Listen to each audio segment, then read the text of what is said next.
independent in thoughts, and punk rock in life. It's the Chad Benson Show. They're in agreement to receive it. I say open the doors. I have no problem having neighbors who are immigrants, regardless of how they got into this country. If it does happen, if 90,000 people all arrive in Arlington, I suspect we'll be able to absorb that a lot better than we think we are. I just think they should leave them alone. Enjoy it, kids. Enjoy it. Spoken by people who've not been there, spoken by people who have no idea what's happening on the border. So yesterday I was off, was at the border all day. Started the day in Coolidge in Arizona, watching them construct a wall and how fast they could put this wall in. The company could put this wall in 250 miles in about a year. They can lay a mile a day. It was amazing. Very interesting to see. But the real stuff happened when we went down to the border at Yuma. Yesterday, Yuma declared a state of emergency. They are struggling. They are struggling big time. I learned so much yesterday. There was several congressmen. Andy Biggs invited me. Arizona Congressman Biggs invited me down there, and I went down. There were several congressmen, and let me tell you something. I saw a good portion of stuff when I was in McAllen in Texas, and it was down at the border. This is wholly different, and how things have changed over the last several years in immigration. And I will tell you, eye-opening to say the least. How it's done, what's going on, how overwhelmed our Border Patrol is. How on the Mexican side of the border, how the cartels have got this thing down to it is business and it is a machine. They know exactly what they're doing. They know exactly where they're going. They know who's going where. I was telling producer Phil and Anthony, you know what it is? It's when they're smuggling people here, they're not smuggling people here. They're making sure these people get here in a timely fashion, right? It's like an airplane. We know you have different ways to sneak across the border into the United States of America, and we thank you for choosing Sinaloa. It is sad what's going on. And for those people out there, you can call it whatever you want. You can call it a crisis. You can call it an emergency. It's something. It's an issue. It needs to be dealt with, and it's not. Because the politics, and I saw it firsthand yesterday, even amongst the Republicans that were there who could not come to a consensus on how they get things done, it's a joke. It is. So you can say, oh, let them all in. We've got all kinds of stuff. People can come here. It'll be wonderful. They should be able to do what they want. I don't understand really why they're sending immigrants to particular places. It seems to me once you live in a country, once you work in a country, you should have the freedom of movement to go wherever you want to go. No. The answer to that is no. Negative. Zip. No. We don't know who these people are. We don't know what they're doing here. Some of them, a good majority of them, the people I saw last night, you know why they're here. They're economic migrants. They're coming here because opportunity is here. But a lot of them are also coming here because there's services here. And then there's the bad ones. And we'll talk about all of them throughout the day. As a father, as a human being, seeing these kids last night, and I posted a picture on Instagram and Twitter. There's a little kid. He's holding a bear, sitting there with his mom. Seeing these kids last night, you can't help, as a human being, not feel for them. And at the same time, you can't say to yourself, what's going on here that we can't fix this? What's going on here that we can't get a handle on this? What's going on here that nobody seems to care except a small group of people who have made enough noise, who've raised the alarms enough that it becomes a subject we talk about, but not a subject we fix. Nobody's interested in fixing it. And I found that out yesterday. Watching them argue amongst themselves, these politicians, on how they could or couldn't get things fixed, which trade-offs they could give in hopes of getting something, but also knowing that even though they couldn't come to a consensus amongst each other, that the other side of the aisle would not do anything because they enjoy what's going on. I asked Biggs and several other congresspeople how many Democrats were invited. They're going, we invited pretty much everybody. Come for a fact-finding mission. Come see for yourself here at the border of Yuma what is going on. Come here and look. They said, we'll go out and we'll look at the facilities that the people are being kept at, but we're not going to the border. Are you kidding me? What? Are you kidding me? Because, and I said it to all of their faces yesterday, because I didn't care, right? I don't owe you guys allegiance to anything, right? I know Biggs a good dude. The rest of you, you know what? I can pick you out of a lineup, mine of one or two of you. But you guys enjoy the talking. Very few of you enjoy the doing.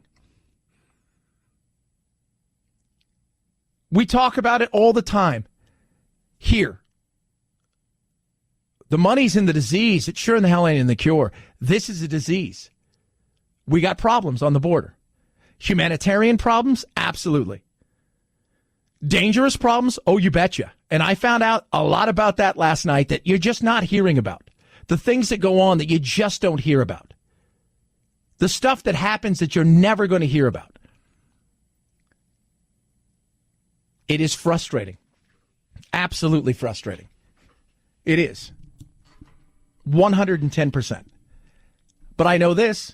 Going there, you put a real spin of who you are as a person, your humanity looking at this. You put a face in many ways to all of these people. You see this happening, and you know what's not going to happen? Anything's going to get fixed. Because nobody's interested in that. Nobody's interested in fixing this, at least not right now. And the reason is pretty simplistic. Still too much money in it. And that's some of the stuff they talked about yesterday. We're raising a ton of money off this, and the best way to fix it is if we raise a ton of money and we can retake the house. That way we can do some stuff.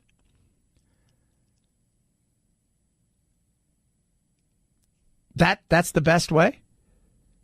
And they said, look, Chad, I got news for you. We've offered them everything. We've offered them DACA. We've offered them this. We've offered them that. They're not wanting it. And oh, by the way, for all of you out there, Republicans, you want to find out who's also a huge open borders group? A lot of Republicans. A lot of Republicans, as I found out yesterday. A ton of Republicans who are totally fine with the way that things operate because their mega donors enjoy cheap labor. It is a game. It is rigged against you. It's rigged against the people that are doing it right. There are people that are waiting 15, 20 years for a shot to come in the United States. They're in the back of the line, and they're only ever in the back of the line, and they're paying the price in the countries they're in. They're doing everything correctly, and they may not see the United States. And there are other people who just start at the front of the line, and empathy and opportunity comes to them. Frustrating. Beyond frustrating. And we're going to talk about it. What could be the fix? I talked to a dozen plus union members in the Border Patrol down to the guys that are out there in the field on how this thing can get fixed. And they've got ideas, and they've got two ideas. They think one of them is a tougher fix. The other one's a pretty easy fix. One of them has to be legislated, and there has to be a law that's passed. The other one could pretty much just happen right now. Both of those, you do these, you're going to change anywhere between 60 to 85% of what's going on at the border. But it is ugly. And for those people out there who say, oh, it's no problem, it's not, the Nancy Pelosi's and the Betos of the world who just sit here and just yap their traps, the reality is it is a bunch of crap. It really is. It is a bunch of crap. Yuma's awful. It's horrible. El Paso, Beto country, even worse. What he has done in the name of this country, taken kids from their parents after they've survived a more than 2,000-mile journey, some of it on foot, some of it atop a train known as the Beast, arriving here at their most desperate and vulnerable moment, deporting that mom back to the very country she fled, and then putting that kid in a cage. Not only must we follow our own asylum laws, which he is clearly breaking, not just in the way he's treating these asylum seekers, but by preventing them from lawfully seeking asylum at this port of entry.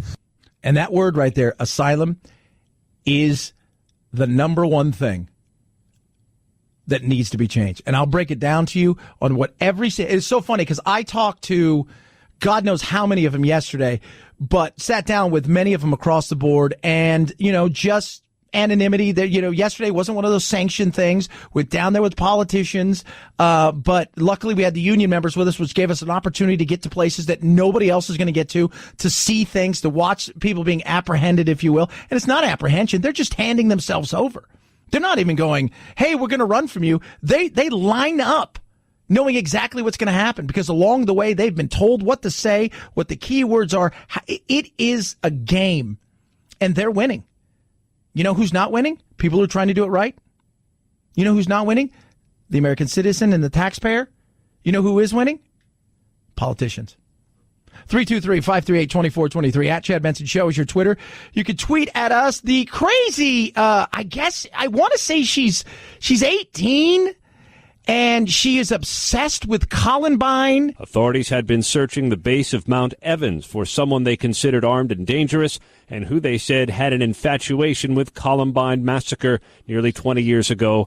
Coming up this weekend, the FBI said she had purchased a pump-action shotgun after arriving in Denver. And now ABC News has learned Sol Pais has been found dead at the base of Mount Evans, an apparent suicide. Yeah, so she had this obsession. She's like 18 years old. She has this obsession with Columbine. It's the 20th anniversary this week. She boarded a plane. She went out to Denver. She bought a gun. And people knew that, for whatever reason, they knew she was coming. And they'd been tipped off, and at some point in time, they made the decision, this isn't going to be good. Let's close down the schools. Better safe than sorry, right? Like there's a forward-thinking mentality right there. Let's do it correctly. Let's figure this out. Let's play it right, and we'll just be precautionary. So we're going to close everything down. And now they have found her dead. And you could tell by a lot of the stuff that you were hearing about her and reading about her that she had severe mental problems. And with this obsession with Columbine, what she was doing, again, I don't know if there was a note, and I'm sure throughout the days and the coming weeks and months, we'll find out more and more about this. But it's just a very, very bizarre situation, and she took her own life. Again, 20th anniversary coming up in just a few days, and it's crazy to think it's been that long since that happened. 323-538-2423 at Chad Benson Show is your Twitter. You can tweet at us. Hope you're doing well. Love hearing from you. Check out the Instagram as well. And I posted some videos yesterday on the Facebook page. Check out where we were, what we were doing throughout the day. I started out at the wall ceremony that they were showing all the way up to what was taking place at the border last night, as much as we possibly could show. So check it out. It's, again, a very interesting situation that's going on there. We're going to break it down throughout the day. And the Meuller report, T-minus 1 day. Who's excited? Yeah, not many people. A lot of people in the news world are excited, but the reality is most of us are like, I got stuff to do. I do. Hey, Blink is amazing. Maybe they should get this on the cameras, all over. Maybe I should suggest to Border Patrol. Get yourself some Blink cameras. They work great. They've got amazing outdoor cameras, indoor cameras, motion activated, incredible. You can see what's going on outside of your house and also inside of your house. You get the Blink smartphone app. You can check it out. And they got a live stream option to say, hey, what's going on inside my house? I'm gone. I use it for that because of my animals. The other thing I use it for is because I get a lot of packages delivered to, in fact, it's got to the point for a while before I got Blink that I was having stuff sent here to the station because stuff was just going missing. And porch pirates, it's a great way to catch them. It's incredible.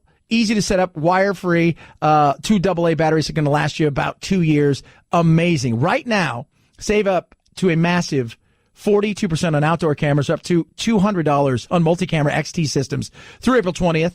Thanks to Blink, home security just got easier. No subscriptions, right? No contracts, none of that stuff. Go to blinkprotect.com/sale, blinkprotect.com/sale, blinkprotect.com/sale. It's the Chad Benson Show.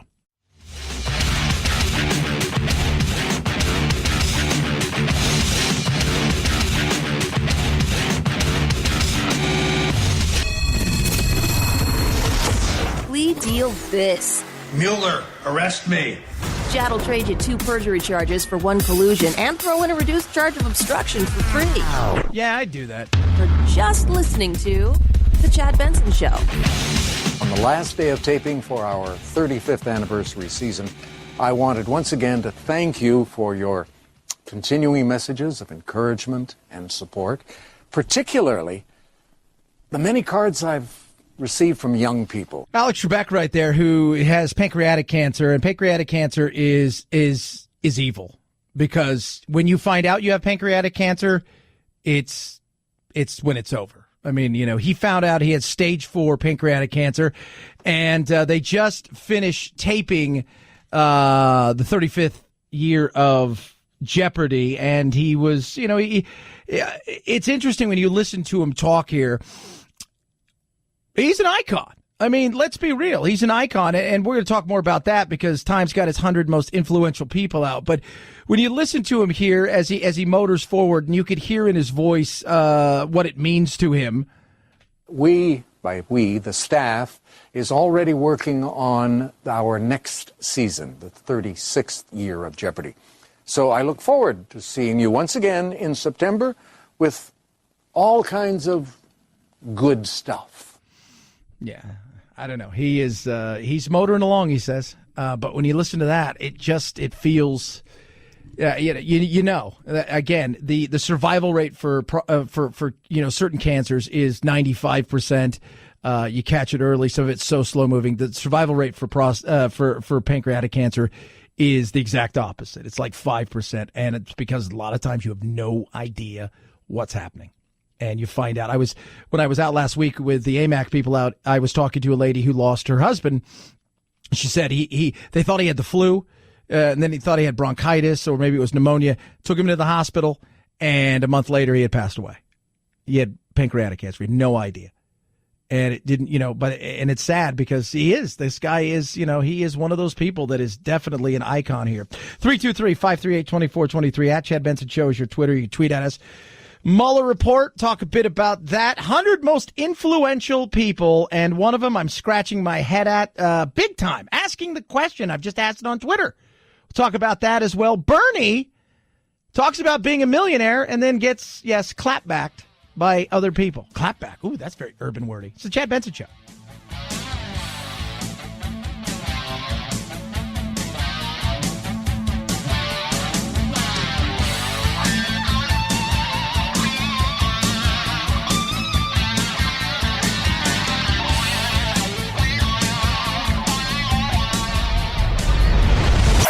The Chad Benson Show.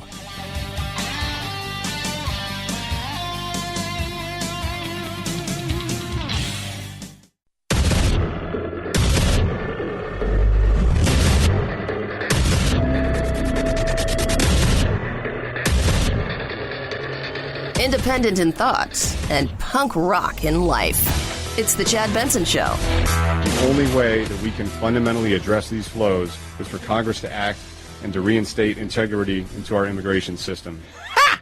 Never going to happen. Yesterday, I was at the border, the Yuma border. They declared a state of emergency. Why is that? Because nothing is going on there at all. The people I saw were No, that's not true. That's not true. The people I saw were real. The people I saw were absolutely real. Coming across the border, knowing exactly what to do, understanding our system, knowing the things that they're going to get, the services that are going to be available to them long before they get here. They're prepared for that. It is not a problem, though. But it is a problem. For us, the taxpayers, for the people who try to do it correctly. By the way, you try to do it correctly. So let's say you're trying to do this correctly. You may wait a decade or 2 decades plus before you have the opportunity to come here. Think about that for a second. Think about that for a second. Wanting to come to the United States, and you may wait. You may have family here. You may have to apply for certain things, and you think, okay, I've done it all. Now what? Hurry up and wait. Get on with your life, because it may take you who knows how long before you have the opportunity, if you ever do get the opportunity to come here. Or you can just jump to the front of the line, and we'll take care of you. Spending time yesterday with the Border Patrol was very interesting. When I was in McAllen, Texas, went down with our sister station there who carries us, KURV, one of our stations that carries us there. When I was down there with them, it was a few years ago, and how things have changed. They were just starting to get to the point where they were understanding our laws and giving up, not trying to evade.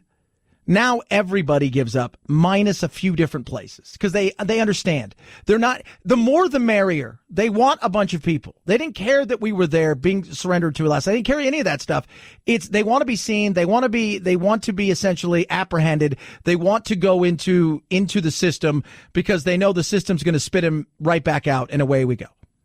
But sitting around discussing stuff with the border agents, discussing stuff with all the politicians that were there, it was evident that nothing is going to get done. There's an easy-ish fix that could get done.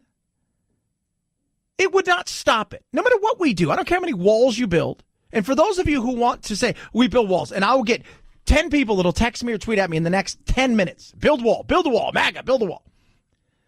You're not going to build the wall you think. In many of these border states, whether it's Arizona or in places like Texas and several other areas, Mexico, it doesn't matter where it is. Many of these states, what you're going to find is you have Native American land, reservations. We can't build a wall on the reservation. So you have a hole to get through. Also, while our border agents can be there, the reality is they're not going to make it easy for them to be there. They're not. So this whole build a wall and it solves problems, and it's not real like you think. Should we build walls in certain area to try to funnel people? Yes, to a person yesterday, the men I was talking to, several of the border agents all said the same thing. Absolutely. In certain areas, it's a wonderful thing. If you can do this where we can funnel and make it a little bit easier, that'd be great. But the thing is, if you want to fix this, if you really, really want to fix this in a quick way, you get together, you fix the asylum law. The asylum law essentially says you get here, you apply for asylum, and away you go in the system. And it could be 2 to 5 years before you ever see a courtroom. So there's two things you can do. The first thing, Congress gets together, they rabble-rouse, and they decide, okay, we're going to fix the asylum law.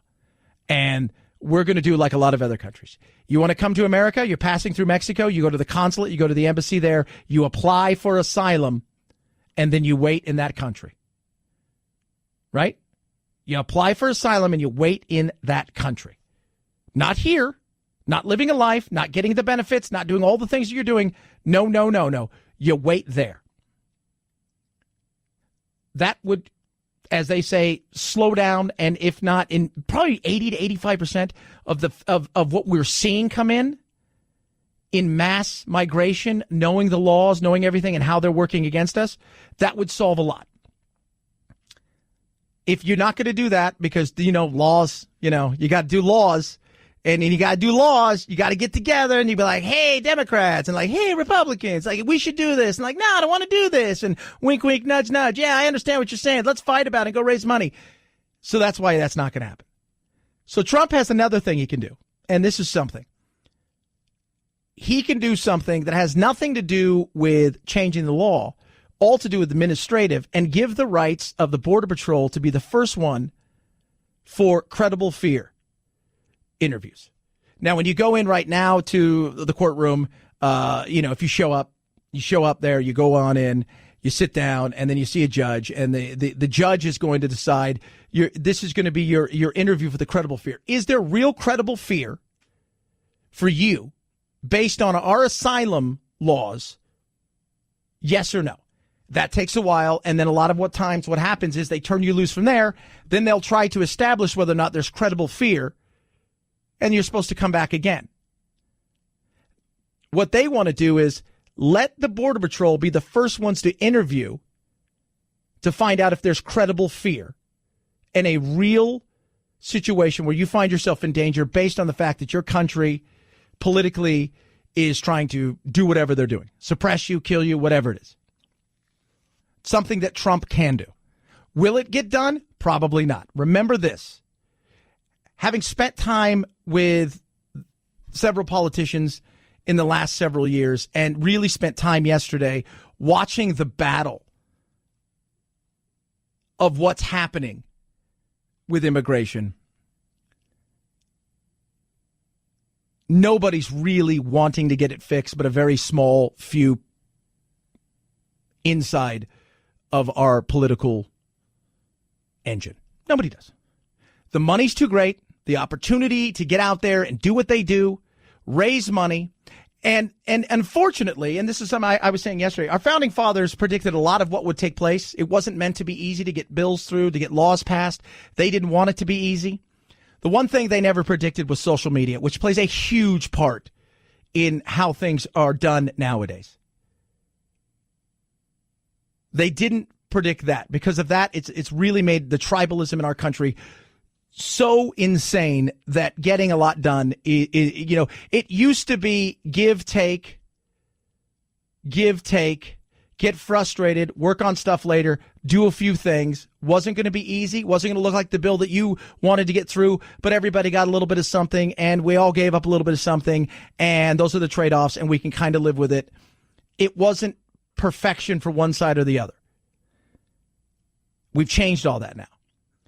After talking to several of them yesterday, what I realized is this is how politics is going to govern itself in the foreseeable future. Raise as much money as you possibly can. Try to win the House and the Senate to the point where you can get anything passed. Then and only then will you see things done. Outside of that, unless it's an absolute necessity that the entire country is calling on people to fix this, stuff won't get done. Stuff will not get done. And that's a sad, sad, sad situation we find ourselves in. 323-538-2423 at Chad Benson Show is your Twitter. You can tweet at us. So 100 of the most influential people. Time has their 100 most influential people. I have heard of some of these, not all of these. You know, some of them you're like, like you got Ninja. Right? Like Ninja's the guy that's on the internet playing the video games. I say that he's a gamer. And each one of them has had like a forward written about who they are. Juju Smith-Schuster, a big NFL wide receiver, wrote his. And he's in what they call the pioneers. Right? You got that. You've got some people, The Rock as artist. Gail Gadot wrote about him. Right? Most of these people I've heard of. Most of these people, the usual. You got Rami Malek and Glenn Close and a few other, but there's some of them I've never heard of. Leaders, Nancy Pelosi, Hillary Rodham Clinton wrote about her, right? You got Trump and several other ones. AOC's on there for those of you not keeping score. You know who else is on there, though? And I found this to be very interesting, kids. Christine Blasey Ford. Yeah. What the hell is she on there for? AOC I get, right? And a lot of them you're not going to know who they are. They're influential globally, whether they're titans of industry that you've never heard of or they're politicians in certain areas. But Christine Blasey Ford, are you kidding me? Is this a joke? Right? What exactly did you do? I'm just curious. What did you do? Well, she was set. No, she never proved anything. She gave a half-ass, circus-like, gibberish, couldn't remember a damn thing, something that happened 40 years ago, whatever, in a place that she can't remember, by two people she can't remember, by people that were there who don't remember being there. I'm curious about just exactly what it is, right? That to me, I found it to be fascinating. But I also look on here and I said, it's exactly what you would think it would be. It's a lot of people who you don't know, who are on the left side of the aisle, who have all these big fancy things, and a few right side of the aisle, usual cronies that are, the Mitch McConnells of the world and stuff. But it is, I was just dumbfounded. I'm like, I could see there are some people out there that you would say, okay, I could see why you would be on here influential-wise when it comes to sexual assault or the Me Too movement. Her? I don't know. And yes, that Kavanaugh fellow is also on there. 323-538-2423 at Chad Benson Show is your Twitter. You can tweet at us. Love hearing from each and every one of you. Butcher Box. By the way, my Butcher Box showed up today, lads and lasses. Just want to let you know that. I wonder if I'm going to get in trouble with the vegans again. They got all butthurt and PETA because they said they're not fun. And they're like, why would you say that? I'm like, this is why, because I said you weren't fun. I know Del Taco right now is going to do that. Is it impossible meat, Phil? Is that what it's called? Impossible meat or fake meat? I don't know. I'm not eating it. Mystery meat? Yeah. Look, it sounds good, right? Oh, this meat's good. But nothing's as good as meat. And Butcher Box is the best. 100% grass-fed and grass-finished beef. Free organic range chicken wandering around doing their own thing, right? You know, they're living their lives before they go to the, you know, it's amazing. The pork is incredible. Because if you eat real meat, right? Like if you go somewhere in the country and you have people who make the real meat, there's none of that hormones and any of that stuff like Butcher Box has. You taste the difference that you don't taste when you just go by the store-bought stuff. These are the best cuts, the best tasting meat you're ever going to have. Less than $6 a meal, right? Over 20 different cuts. You can customize what you got. They've even got salmon, Bristol Bay, Alaska, wild-caught, sockeyed salmon. It's incredible. Now, here's what they're doing for my listeners. That is you guys. It's the ultimate breakfast bundle. 2 packs of the best tasting bacon you're ever going to have. 2 pounds of their custom breakfast sausage. $20 off your first bucks. Sign up now. Go to butcherbox.com/Chad. Butcherbox.com/Chad. Butcherbox.com/Chad. Chad Benson Show.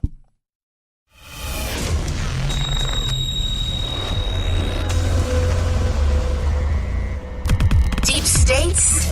No. Deep doo-doo? Yeah. The Chad Benson Show. Florida prosecutors said they intended to release a surveillance video that purports to show Patriots owner Robert Kraft paying for sex at the Orchids of Asia Day Spa. The Palm Beach County state attorney said there was an obligation under Florida law. Defense attorneys said it would be an affront to justice and grossly unethical. They've been trying to suppress the video, arguing it was made in violation of Kraft's constitutional rights. The judge issued a temporary protective order, keeping the video from coming out, pending the outcome of a hearing later this month. Bezos would have been like, turn it loose, man. I want to show everybody what I'm working with.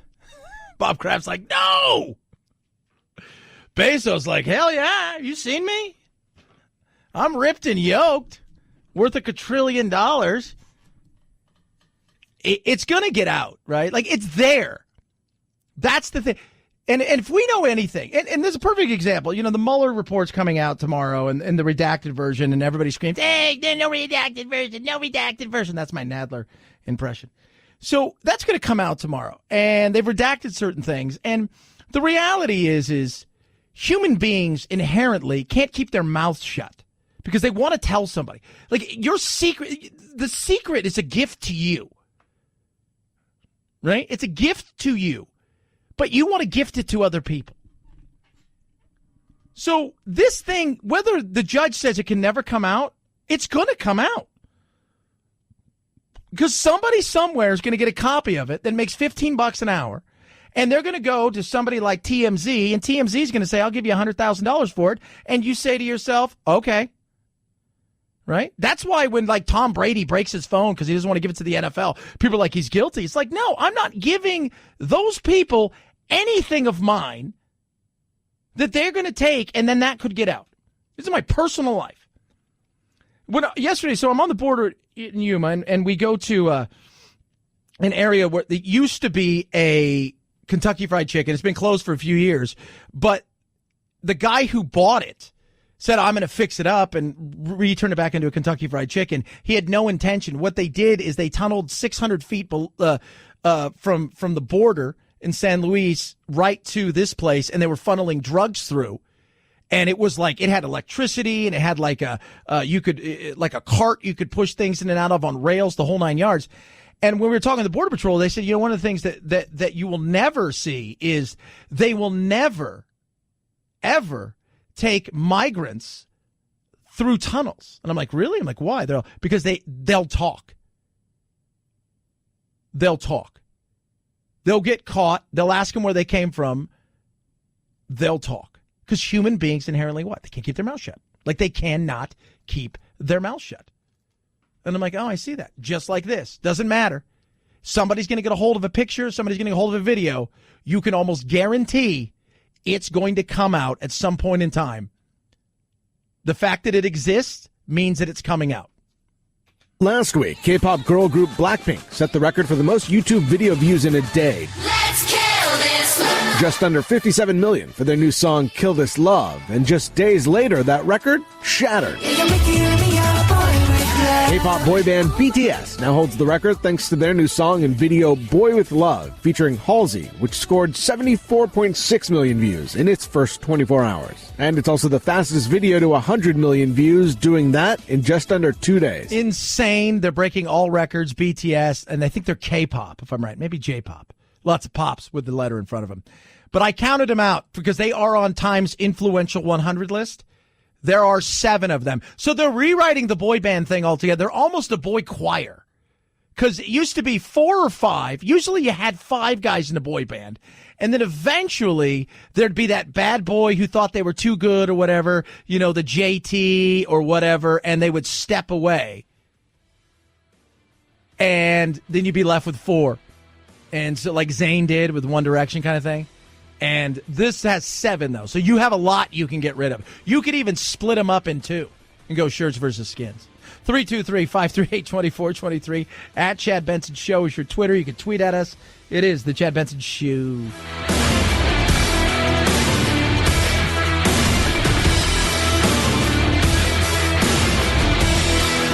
This is the Chad Benson Show.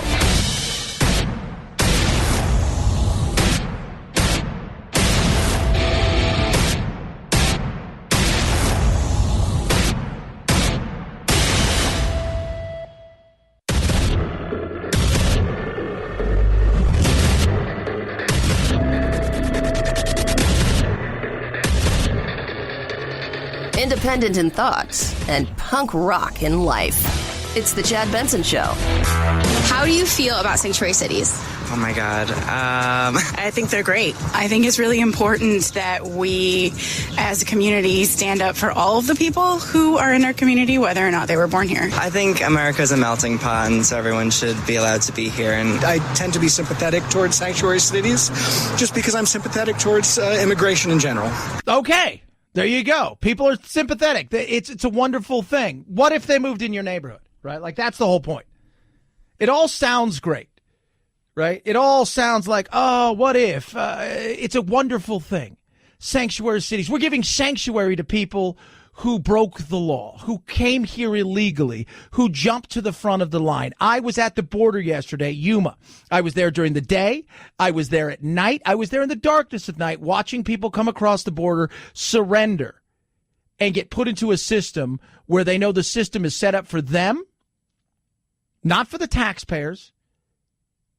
And while they may contribute something, what they're taking is far greater than what they're contributing, and it's frustrating. I can have empathy. I see a little child. They're there with a teddy bear and their mom, and all they want is a better opportunity, a better life. It sounds like it's one of those things where, oh, yeah, that's a good thing, and we should be more open to these kind of things. The reality is no. At some point in time, we have to say no.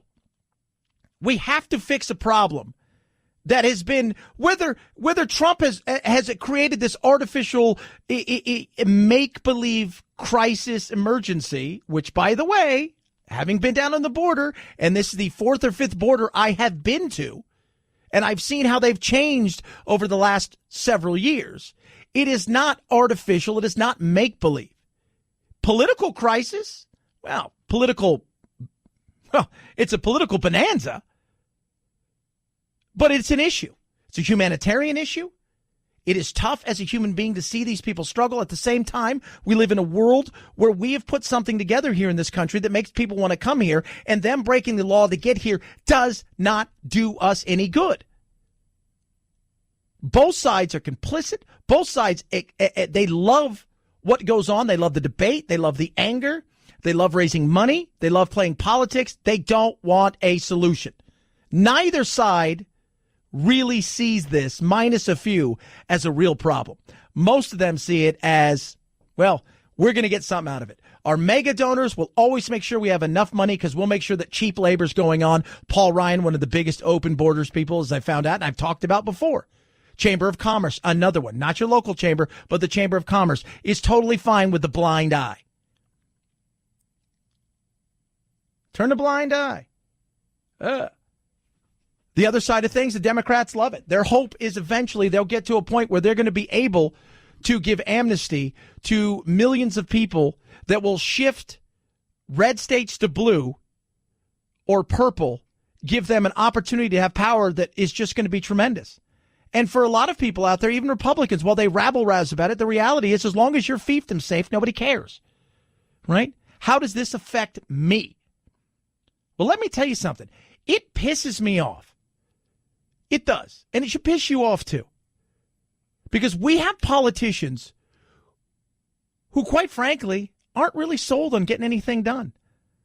The way that they're looking at it is if we're going to get stuff done, we've got to outraise the other side. We've got to outmaneuver the other side. We've got to gerrymander as much as we possibly can. And we've got to make sure that we have enough votes to get some of the stuff we want done because we are not going to be able to work with the other side. And some of that's on us, the voters, because we are now holding in our tribal world, people so their feet to the fire to the point where you can't even be seen conspiring with the enemy on the other side.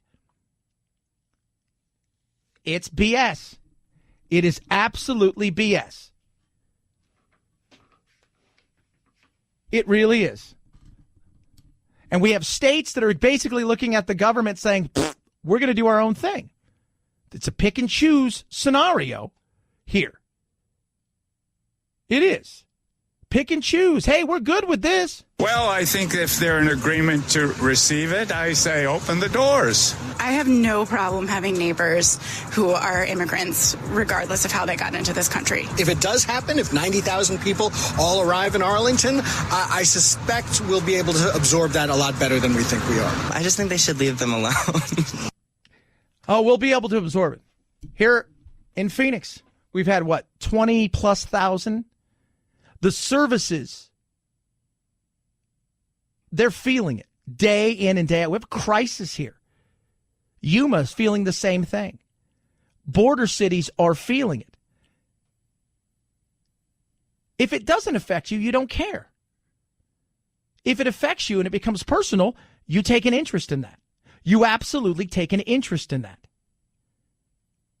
I guarantee most of the people you hear talking, oh, it's no big deal. Let them come in. When they move next door to you, right? When they said, hey, guess what? We're going to move them next door. And all of a sudden you start to see your neighborhood change in a way that you've never thought you saw. You'd freak out about that. Oh, you're talking about them? San Francisco is a perfect example right now. Mayor London Breed is trying to, she has put herself in a position where she can now essentially point in areas and say, there's an open space. Let's build some homeless shelters right here. And you're getting the rich and powerful saying, not here, you're not. I mean, we're empathetic and all. But as long as it doesn't affect me, how does this affect me? I'll give you a check. I don't want to go to the soup kitchen because I don't want to see it because that affects me. It's frustrating. It is. Spending time last night watching politicians argue amongst themselves, knowing they don't have a solution. Some of them won't bend. Some of them really don't find it to be anything that they care much about because there's other things that they're focused on. And some of them are very real with the fact that this is a problem, but we know the other side's not going to give us anything we want, so why should we care? Very frustrating. Very, very frustrating. All of them want to see something done in front of the camera. Behind the scenes, it's a different story. It is. And when you have that many cooks in a kitchen who all are putting their same recipe into the same pot, there's a good chance what you're going to get is nasty and unedible. 323-538-2423 at Chad Benson Show is your Twitter. You can tweet at us. A bizarre, weird situation today comes to an end in a very tragic way. You have a woman who is obsessed with Columbine, flies from Florida to Denver, purchases a gun, kills herself, and the questions that are being asked. We will continue our investigation at this point. The reason we do that is we are trying to follow every lead, assess every social media outlet, everything that she may have done over the last several months to a year. Well, she's 18 years old. Columbine's anniversary is Saturday, 4/20.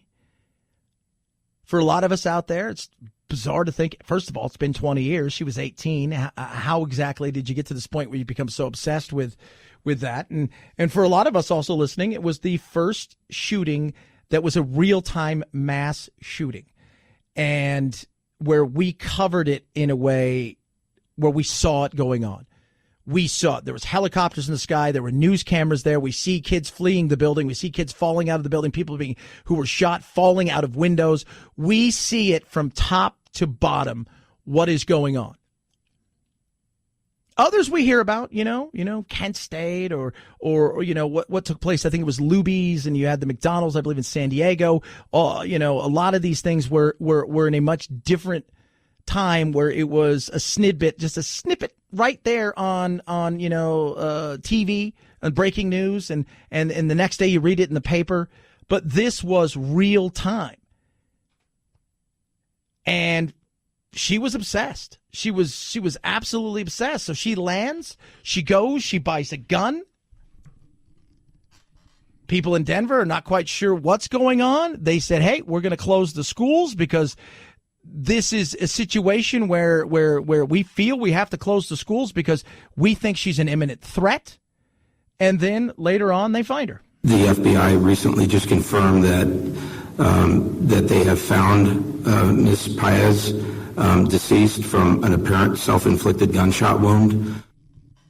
They said they were tracking her with Uber, which is, if you're going to be sneaky, right? Like, I don't care what you think, be sneaky. But what is the obsession? Now, obviously, she must have had issues, and I'm sure over the coming weeks and months we'll find out. But, already at this time of year in that state, in particular, in certain areas there, you have a uneasy feeling because of what took place, and know that there are a lot of people out there that are they're freaks. They get obsessed with some dark, macabre stuff. I watched the other night, they had a Manson thing that was on, I don't know if it was on A&E, and I was watching it, and there are people that, like, perfect example, people who went to his funeral and were fans of his and corresponded with him. And there are just people out there that are into the dark and macabre, weird, twisted world for whatever reason. And some of them cross a line. And this lady, she crossed a line apparently. And what she was going to do with the gun, if this was her plan all along, or if she thought, I'm going to go do this, and somewhere along the line, they were hip to what she was going to do, and she decided this was the best thing. I don't know, but I'm sure we'll find out. 323-538-2423 at Chad Benson Show is your Twitter. You can tweet at us. Meuller report tomorrow. What are we going to learn? I'm going to say not a lot. 9:30 tomorrow, they're going to hold a press conference. Barr is, he and Rosenstein, I think they are. They've got a redacted version. You're hearing that, the Trump administration will see it first, and then it'll go out. They're already talking about giving a even less redacted version eventually to Congress, but there's going to be plenty of hearings. We're not going to learn anything. You're not going to learn anything. And people are saying, how can you say that, Chad? Because you believe he's guilty or you believe he's innocent, nothing's going to change, right? Because we've already got it made up in our mind what's going to happen. So it's fodder for television. We'll talk a bit about it, but the reality of it is we're not going to know the entire truth of what went on, and both sides are going to grab the bits and pieces that fit the narrative that they want you to hear, their base in particular, that is going to affirm their belief, and they're both going to run with it, and then they'll both play politics with it. 323-538-2423 at Chad Benson Show is your Twitter. Guys, we are terrible at taking care of ourselves. 70% of men who have issues in the bedroom, ED, erectile dysfunction, do not get checked because, well, it's an ego thing. Sometimes they just think, that's no big deal. Whatever it is, they just don't do it, right? It's uncomfortable and go to the doctors when sit in a waiting room. Well, Roman came along and said, we fixed that. We fixed that right now. Now you can get checked out by a doctor and get treated for ED online. It's a one-stop shop, licensed U.S. physicians right there. They can check everything out. They can even ship you your medicine right to your door. Medication right to your door. Unmarked packaging. You don't have to worry about sitting in the waiting room. You don't have to worry about any of that uncomfortable conversations, any of those things. It's simple. You go to GetRoman.com/Benson. There's a dynamic online visit form. You fill this thing out. You chat with a doctor, and then boom, the medicine comes directly to you Real medicine. Genuine. Unmarked packaging. And right now, there's a free visit for you. Free online visit. Go to GetRoman.com/Benson. GetRoman.com/Benson. GetRoman.com/Benson. It's the Chad Benson Show.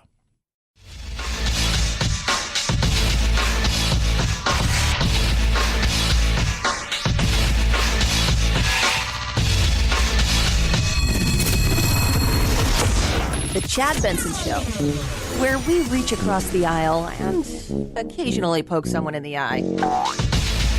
And you raised the issue, I am a millionaire. Well, actually, this year we had $560,000 in income. And that's a lot of money. And that money, in my case, my wife's case, it came from a book that I wrote. Pretty good book. You might want to read it. It's a bestseller. It sold all over the world, and we made money. So if anyone thinks that I should apologize for writing a best-selling book, I'm sorry, I'm not going to do it. Nor should he. But it's funny because some people are taking umbrage with what he has said and done. This is a former aide, Jess McIntosh, who's a former aide of Hillary Clinton, talking about that book and the fact that he wrote it and he's now a millionaire. What do you make of the numbers? Obviously, the past year, his numbers fell. He's $500,000, but I mean, all in, he's making a lot of money. I actually don't see too much of a contradiction between being a millionaire and railing against a class that produces millionaires. Where I'm totally dumbfounded is that he has had 2 years to come up with the "so now I'm a millionaire" message, and his message is capitalist. He's literally saying, I made a product that the market wanted, and I got rich off of it, and all of you can do that too. I would have, that's not his message. I would have suggested that maybe this is a moment to talk about how the system is rigged for people like him, white, male, privileged with a platform, and that he would want to work to make sure that the system works for everybody. But instead, he just did his really defensive, it's not a crime to write a book, and I don't know where that's coming from or how that serves him. It's funny, right? Like, they want him to apologize for being very capitalistic. Because he's not capitalistic, and it doesn't work for everybody. And he had 2 years to do this. And look, I will admit, the way he went about saying it caught a lot of people off guard. Right? There's Bernie out there. Look at me, 1%, blah, blah, blah, blah.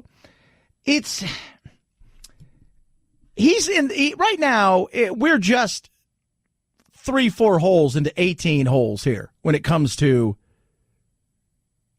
the Democratic nomination. He's in the lead, right? And he's playing from the lead, and money's going to play a big part in what happens from here on out. He's got a shot. A lot of polls say it's his to lose. But I'm still curious about how this plays on a level where you go out and say, okay, all things, being equal, you roll out capitalism and you roll out, democratic socialism, whatever you want to call it, and we'll see what happens. We'll see what takes place.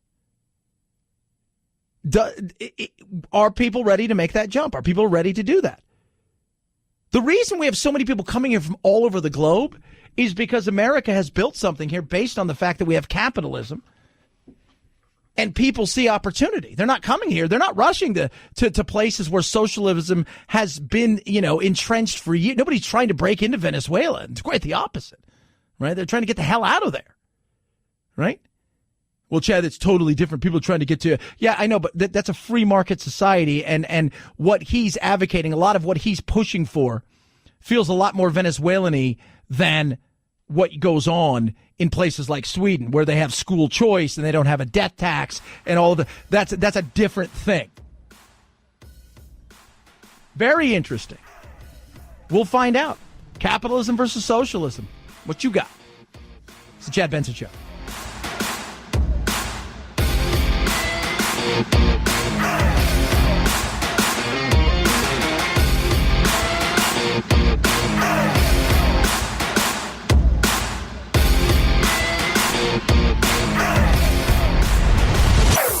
Chad Benson Show.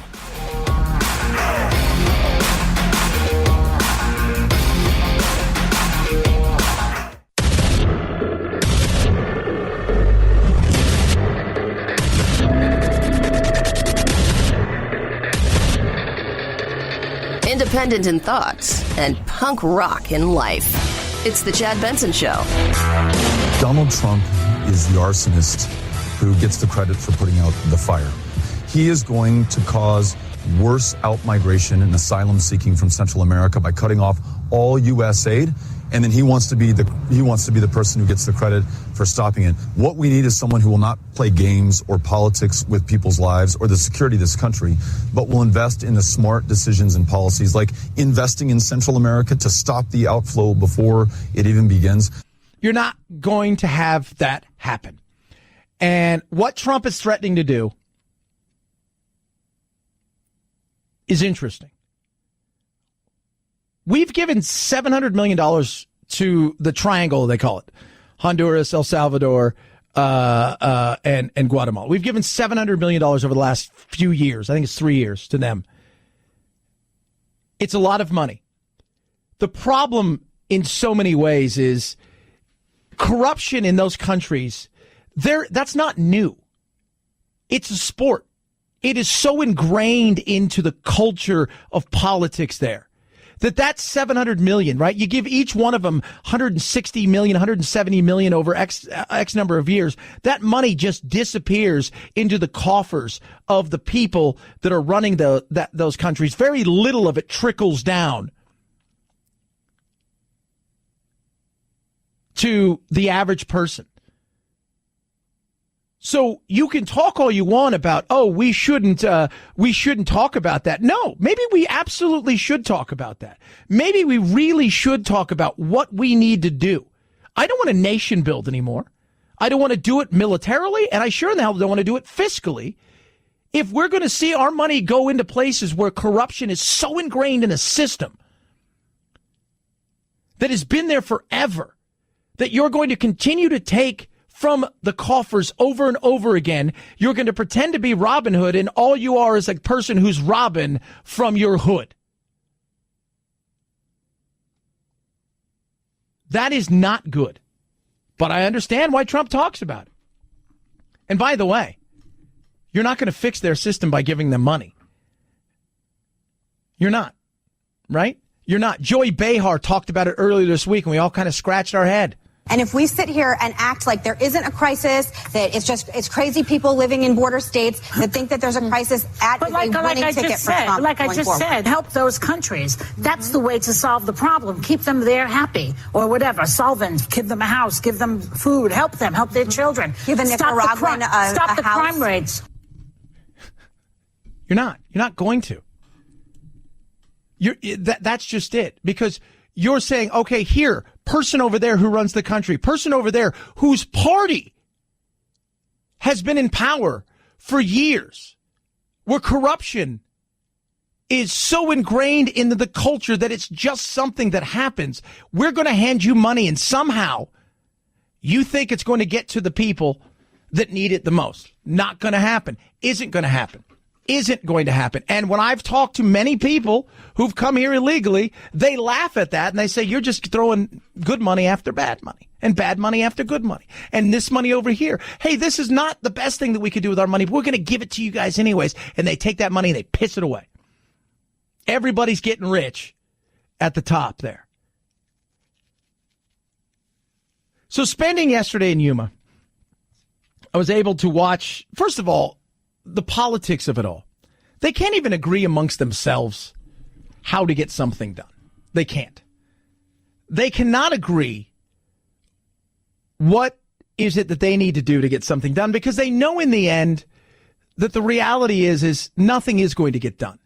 Because just as many Republicans in a lot of ways are totally fine with the way that things are. They've got mega donors who love cheap labor because they can sell cheap goods here, and they're fine with that. I talked to a few of them yesterday, and they all said, to a man, they all said the same thing. Paul Ryan was the biggest open borders person of all. He loved it. Chamber of Commerce, not your local chamber, the Chamber of Commerce, totally fine with open borders. I'm like, really? Really? Yeah. I go, so how do you get this fixed? Well, you don't get it fixed, because there's no interest in it. It's the thing that we've been saying all along. In fact, there was a very contentious moment between two of the politicians who were arguing over why did you bring us out here? Why did you invite us out here? Why did all of us come out here if there is no fix? And it was, well, I want to show you guys what this is really like. Because many of the politicians who were there yesterday, Gates and a few of the other ones who'd flown in, they live in states where they may have some drug issues, but the reality is they don't have the impact that border states have with this. And to see it firsthand, it was eye-opening to them. It was. But to watch the politicians fight amongst themselves, you say to yourself, you two are supposed to be, quote unquote, on the same side, and you guys can't come up with something that you can all agree on. The only thing they could agree on is the Democrats will go for none of this. That's the only thing they could agree on. And they talked about it. We got into a very interesting discussion about what would it take for the Democrats to come on board. And they're like, they want the DREAM Act. Off the record, we've talked to them. We'll give you, you tell us what you want. And then they'll say, we want this. And they go, okay, we'll give you that. No, we don't want that. He goes, we've offered them every single thing that they've asked for. But they've also said, we're not going to give you anything. Because they know that it's more about the money. It's about the power. It's about raising of the money and keeping yourself relevant. And that was very frustrating. But even amongst the Republicans, they could not come to a consensus on how they go about fixing things. And that was very frustrating. It was. It was very frustrating to watch them get frustrated at one another. And I'm thinking to myself, you guys, if you guys can't come to a consensus on how this is going to work, then what chance is it that the other side, who can't stand any of this and enjoys what's going on and who turns a blind eye because they don't think there's any issue, what chance is that of you guys ever getting a deal done? And they all said none. None. There's zero chance. So if you think that the wall and all of these things are going to be the answer, I have news for each and every one of you. It's not. And when I talked to the Border Patrol that was with us last night, both the ones that were on duty and the ones who were touring us around, all of them said a wall is necessary in certain areas. In other areas, it's not necessary. In other areas where it's vitally needed, by the way, I'm just going to let you guys know this, you're never going to get it. Never. And those are the Indian reservations. The Indian reservations play a huge part in this, and we'll break that down a little bit later. But know this, we cannot build a wall on their land because it is sovereign land. They will not let them. And they're complicit and in many cases play a huge part in a lot of the stuff that goes on there. So it is not what you think. It's very frustrating. And you could see, talking to them last night, the frustration in a lot of their eyes of, like I'm waiting to get to my pension. I'm waiting to get to my pension. 323-538-2423 at Chad Benson Show is your Twitter. You can tweet at us. Oh, my goodness, guys. We are, 24 hours away? I'm not quite sure what time they're going to release it. We've been told it's coming tomorrow. Speaking of something that's been caught and will be released, oh, yeah, it's that thing. Now, on Thursday, the Meuller report will be released by the Attorney General Barr, and with only minor, legally mandated redactions, and it will be what is the final nail in the coffin to the credibility of America's biggest Russia collusion conspiracy theorists. It's over. They don't know it yet. I don't know what's going to happen when it's released, as far as how much we're going to see or we're not going to see, but I will tell you what is going to happen for the average person. You're going to go to work. You're going to hear a little bit about it. Depending on where you go for your news, you're going to hear whatever your side wants you to hear that is going to affirm your belief. If you believe Trump is completely guilty, then the Mother Joneses of the world, then the Huffington Post of the world, the MSNBC, the CNNs of the world, they're going to paint the picture to you that he is absolutely guilty and that he was just totally not only complicit, but actually went out with his sons and everybody else to find stuff with the Russians and colluded with them and then obstructed justice. That's what you're going to find in there, right? The other side of the aisle, if you're the Fox, if you're Breitbart, if you're all this, you know what you're going to get? It was a witch hunt. It was baloney. It was built on a deck of cards that was that became a house of cards that became a massive lie that was used to come after this president, and it was everything that Trump said it was. You know what the average person is going to do? Go about their job, because nothing's going to happen. He's not going to be impeached. He's not going to jail. They can have investigation after investigation. Nothing is going to happen. They know they don't have the votes to get him impeached. And they also know the road to take would be a very precarious road that may come back and bite them in 2 years. So they'll just investigate. They'll rattle their sabers. But in the end, it's just going to be Thursday. 323-538-2423 at Chad Benson Show is your Twitter. You can tweet at us. Love hearing from you. Many of you texting in about, somebody just texted in and says, build the wall now. Why? You can't build the wall in places you really need it.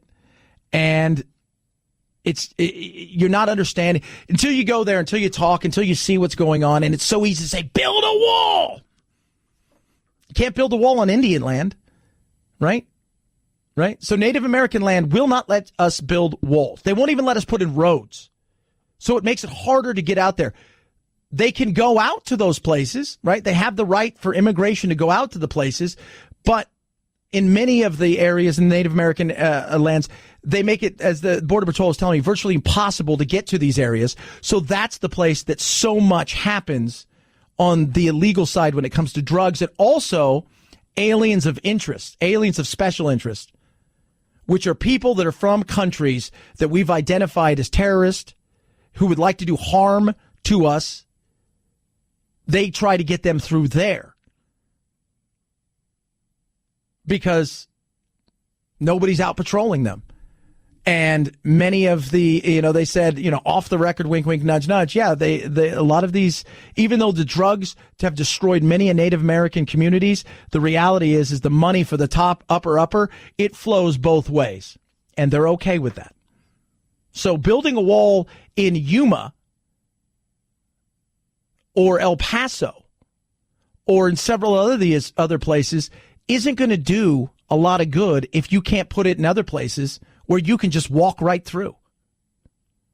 323-538-2423 at Chad Benson Show is your Twitter.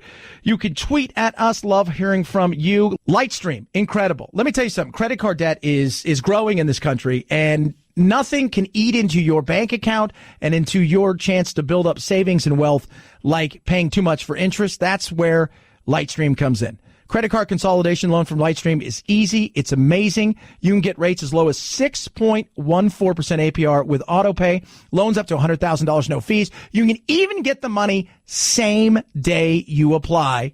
SunTrust Bank, that's a division right there, is Lightstream of SunTrust Bank. So one of the largest financial institutions. You got complete peace of mind. And my listeners can get an additional interest rate discount. But the only way to get this discount is go to lightstream.com/Benson, lightstream.com/Benson. Subject to credit approval. Rate includes 0.50% auto pay discount. Terms and conditions and offer subject to change without notice. Visit lightstream.com/Benson for more information. It's the Chad Benson Show.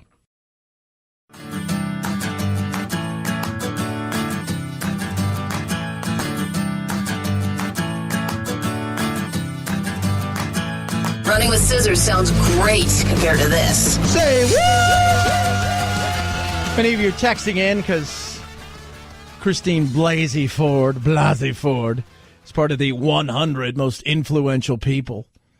Still don't know how. And even people who are totally against Kavanaugh are like, yeah, I find that a stretch. I do. But she is very, very influential. A bunch of other people on there. Most of you would recognize. Some of you wouldn't. You got artists and a bunch of other, you got The Rock, and then you've got Mo Salah. You don't know who he is, a big soccer player. He's part of the Titans group. He's the head of the Titans group. He's a soccer player that plays for Liverpool, that they call him the Pharaoh. He's Egyptian, and he is a superstar in the global sports world. And you've got people like Bob Iger, running Disney and a bunch of other things like that. But her, I don't get it. I don't get it. I don't have to get it. Right? Say what? Producer Phil and I were laughing because, yes, get ready for it, kids. Nonstop, wall-to-wall tomorrow with the Meuller report. Attorney General William Barr says he and Deputy AG Rod Rosenstein will hold a press conference as the Justice Department releases a redacted version of the long-awaited Meuller report. Barr has already declared Robert Meuller found no evidence the president and his campaign colluded with Russia. But on obstruction of justice, Barr in his letter to Congress quotes Mueller's words, "While this report does not conclude that the president committed a crime, it also does not exonerate him." Yeah, so wall-to-wall tomorrow. And Producer Phil's like, it's like the Super Bowl. And if you see it, like some of the places have, they have just been nonstop talking about it. And, of course, you've got to have the clock, right? And many of them do. As we count it down. And it's kind of like the Super Bowl, right? Like you wake up on Super Bowl Sunday, what do you have? You have a ton of pregame before the pregame with concerts that aren't the halftime concerts, but the concerts before, and they're really famous people. And you've got people coming by that are famous talking about stuff. And then you've got this, and then you get to the pregame, and then you have 4 hours of everybody blathering on about the pregame. Then you have the ceremonies before it, the singing of the America the Beautiful and the national anthem and all of these things. Then you have the coin flip, and that's kind of what it's going to be like tomorrow for a lot of people.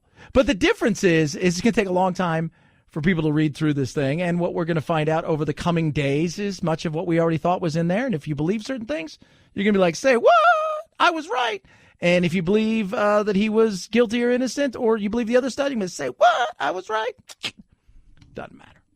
That's the way I feel. 323-538-2423 at Chad Benson Show is your Twitter. Del Taco has rolled out Beyond Meat. They're going to have a plant-based tacos.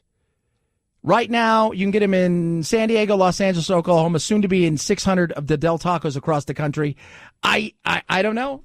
For me, I like meat. Meat like Butcher Box, right? I love Butcher Box, right? You got all the best meat in the world. Ground beef, sirloin, you name it, they've got it. The best pork, the best chicken, hormones, none of this stuff. And if you're going to eat something, just eat it. And that's what Butcher Box is all about. Grass-fed, grass-finished, no hormones, none of this wackiness. You can design your own box, and right now, they're giving you an opportunity, less than $6 a meal, to do something amazing, my listeners out there. Ultimate breakfast bundle, bacon, 2 packs of it, best bacon you're ever going to eat. Absolutely incredible, 2 pounds of breakfast sausage, $20 off your first box as well. Join today. Get real meat that matters. Go to butcherbox.com/Chad. Butcherbox.com/Chad. Butcherbox.com/Chad. At Chad Benson Show is your Twitter, ChadBenson. Are you going to be waiting around with bated breath tomorrow, or are you just going to do your job and then maybe listen to some pundits wax poetic about whatever it is that's in this Meuller report? Just curious. Speed readers. That's what you need to have on your team. Chad Benson Show. This is the Chad Benson Show.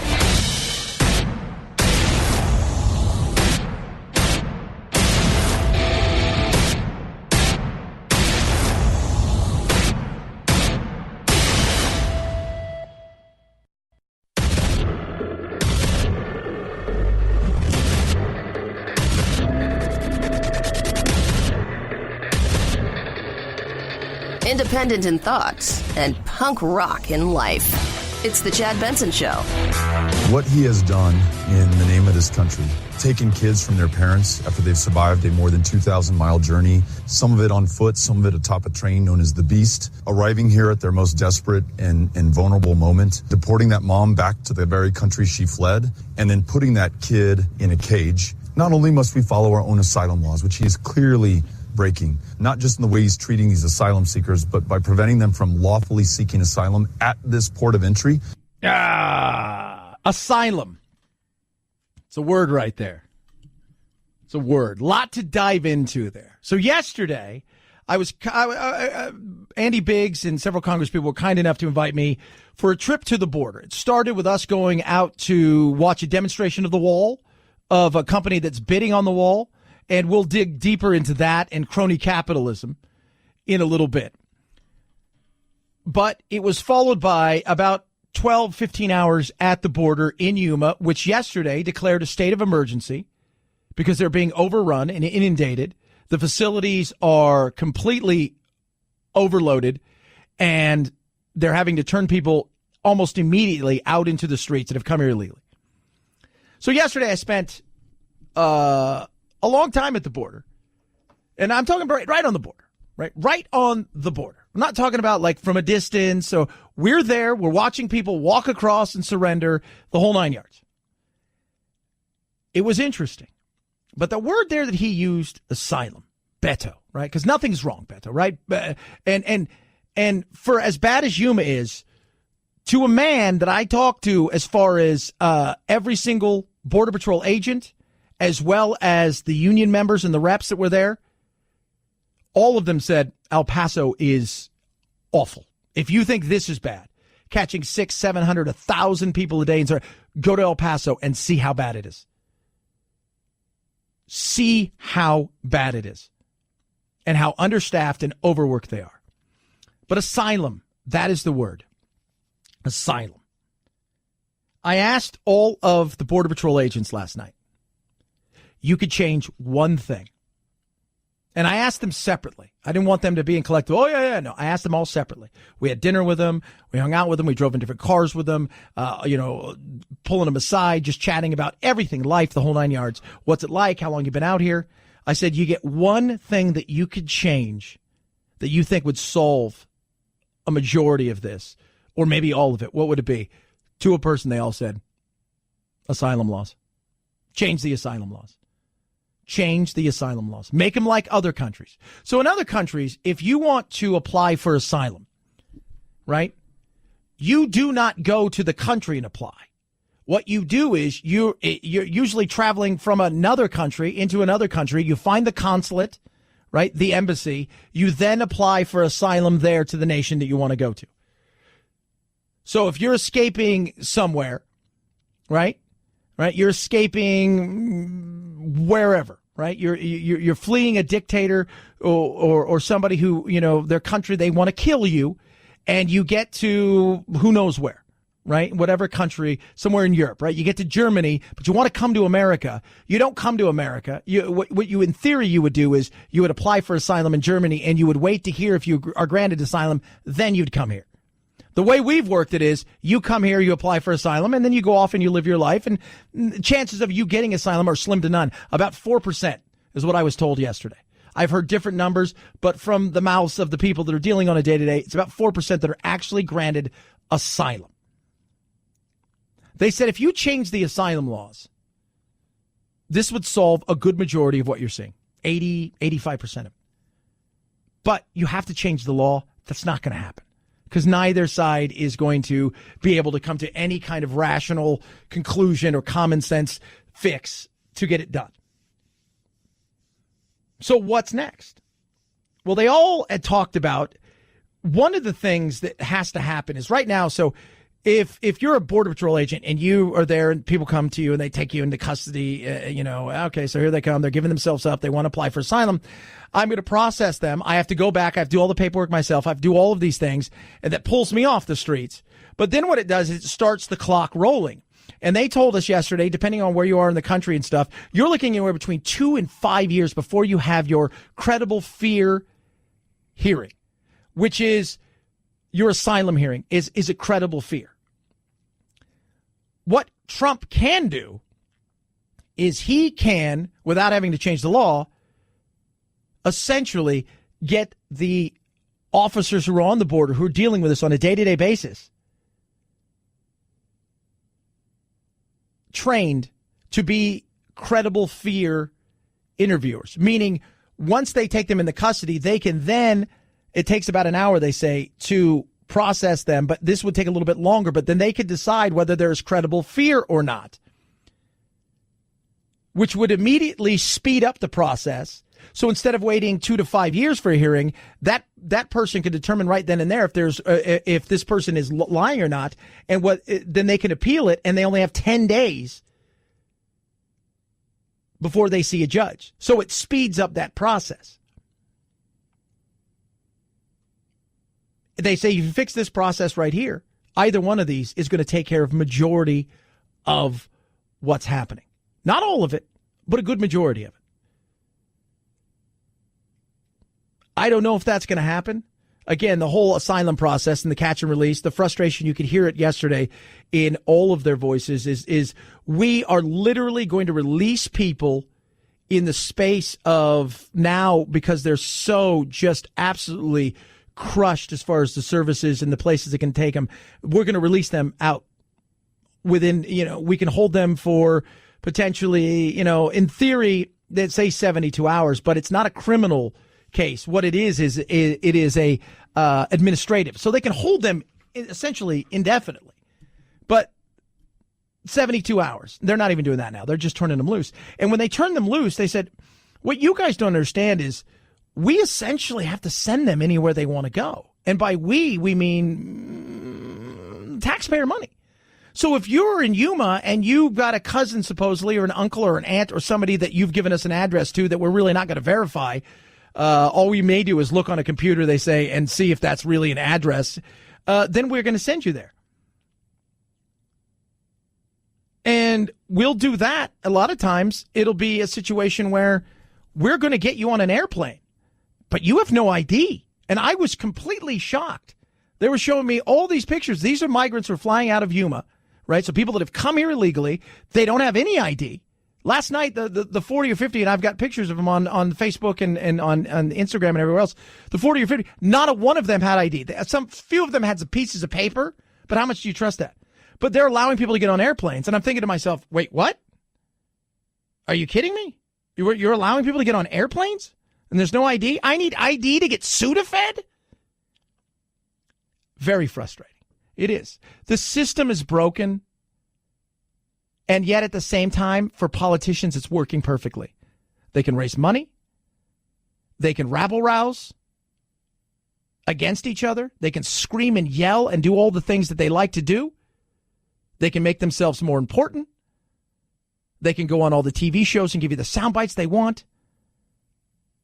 So in many ways, it's working perfectly for them. But for us, it's not. And it's not going to get better anytime soon. 323-538-2423 at Chad Benson Show is your Twitter. You can tweet at us. Love hearing from you. She was obsessed with Columbine. She was 18. She flew to Denver. She bought a shotgun. The 20th anniversary of Columbine is coming up on Saturday. She then disappeared. They closed all the schools. They were looking for her. They have finally found her. The FBI recently just confirmed that they have found Ms. Paez deceased from an apparent self-inflicted gunshot wound. Yeah. So just a horrible, horrible situation. What she was about, what it was. I mean, this is a woman who wasn't even a young girl who wasn't even born during Columbine. I guess she was 18 years old, and this was 20 years ago. But she had this obsession with Columbine and why she went out there, what she was doing. Nobody knows. They had closed all the schools. They played it better safe than sorry, which I thought was a very smart thing to do. And now she is dead.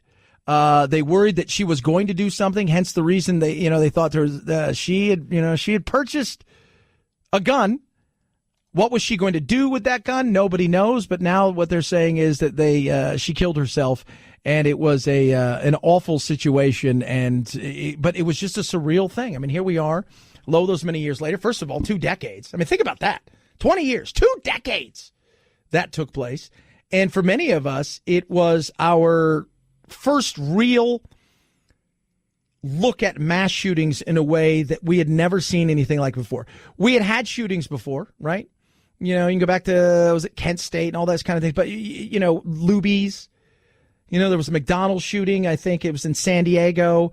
We had those, but those were pre-24/7 news channels and cycles. This was the first one where it was on every channel, CNN, breaking news. You're watching it in real time take place.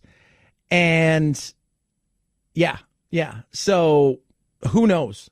But schools will be open tomorrow, I guess, and it is over in a sad situation. And I'm sure they'll start to look at this. And they were tipped off about her. They knew some somehow, some way she was in the area. What she was doing there, they didn't know.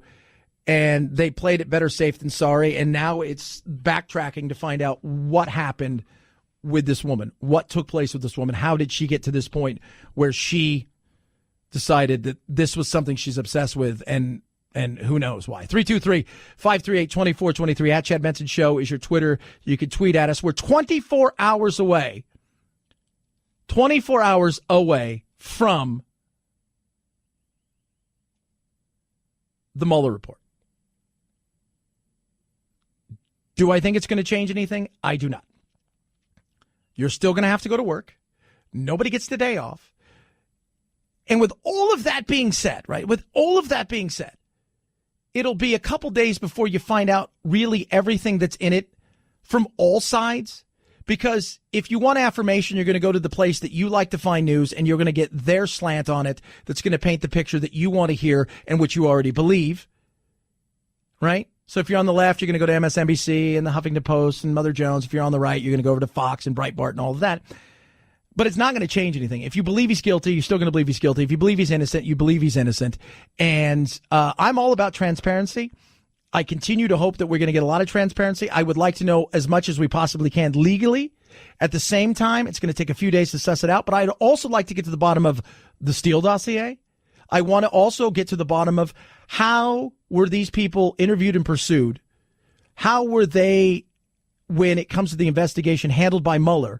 And did at times he overstep the line as well? And the people that we talked to Papadopoulos and several others who want everything to come out because they felt the way that they were treated and what they were threatened with really stepped over the line. And should we be looking into everything? And I think maybe that's something real. That's what transparency is all about. 323-538-2423 at Chad Benson Show is your Twitter. Tweet at us. I drove a lot yesterday. In fact, in the last 2 days, I've probably driven about 600 miles in the last day. And I got a lot of driving this weekend. I have CarShield. That backs me up. That is my situation. CarShield makes everything easy when it comes to covered repairs. So easy. 24/7 roadside assistance, a rental car for free should your car go in the shop, and you get to pick the shop. You choose the shop. They take it there. They get them paid. You pay a small deductible. You feel better and easy. They've got tons of different programs, tons of different plans. You go to carshield.com. You choose the plan that fits you and what you're looking for. Use my code Benson. That saves you 10% right there. Or call 800-CAR-6000. Mention code Benson. Save you 10%. Or carshield.com. Carshield.com. Code Benson saves you 10%. A deductible may apply. It's the Chad Benson Show.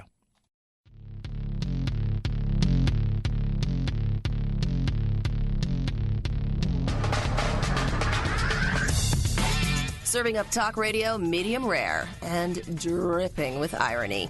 It's Chad Benson. You're going to have ballots in California mailed out right before the Iowa caucuses. And so you're going to need to be competing in New Hampshire, in Iowa, in California, and probably Texas, as well as South Carolina. And so that means money's more important than ever. Money is more important, but everything I see right now when it comes to, in particular, the Democrats, Bernie is really pulling away. He is pulling away in a major way from a lot of people. And I don't think Biden's going to get in. I'm starting to think he's not going to jump in. I'm surprised he hasn't already. I know he wants to be last. And I think what you're starting to see is a real separation of, and I've said by the end of this year, it'll be down to 2 or 3. They'll fall off fast. A majority of them are running because they want to get their name out there, because it's good for speaking engagements. It's good. Like Mike Huckabee runs for president because it gets him $25,000 for a speaking engagement, and he's got a book to sell, right? That's why he runs, right? It gets you an opportunity to get on television, and in hopes you may have a career, going on one of the talking head shows. But when it comes to seriousness, Bernie, yeah. Buttigieg, absolutely. Beto has the shine worn off. And, Kamala Harris, that seems to be kind of it. And Bernie, people are saying, when you look at the polls, that this is his race. For whatever reason, and I think the Democrats, because of what took place last time and the way they treated him, I think they're going to play a lot more with him. than people think. And I have to be honest, I watched him the other night, and we'll talk, I'll talk about it a little bit later. I watched him the other night on Fox. The way he handled himself, I thought was great. And I think the way Fox handled him, and I know a lot of people on the left are pissed off and angry about it. People on Fox are angry about it. People who love Fox are angry. But this is what you do, right? And he went into, quote unquote, the lion's den, and he more than held his own. I thought he did a very, very, very good job. And I thought the way Fox handled it, they had people from the right, from the left, from the middle, people from the far left, people from the far right. It was a real snapshot of what a lot of America looks like. And I thought they did a hell of a job. But you're going to need that money. And right now, Bernie is out there, and he's everywhere. Buttigieg is everywhere. Beto's trying to be everywhere. But a lot of the other ones kind of fallen off. 323-538-2423 at Chad Benson Show is your Twitter. I was down at the border yesterday at Yuma. I was there from early in the day all the way through the evening. Talk about a lot of the stuff that's going on there, the things that people think can be the fix. We're also going to talk about crony capitalism when it comes to the wall, and a perfect example of what's taking place in the bidding for it. It's the Chad Benson Show.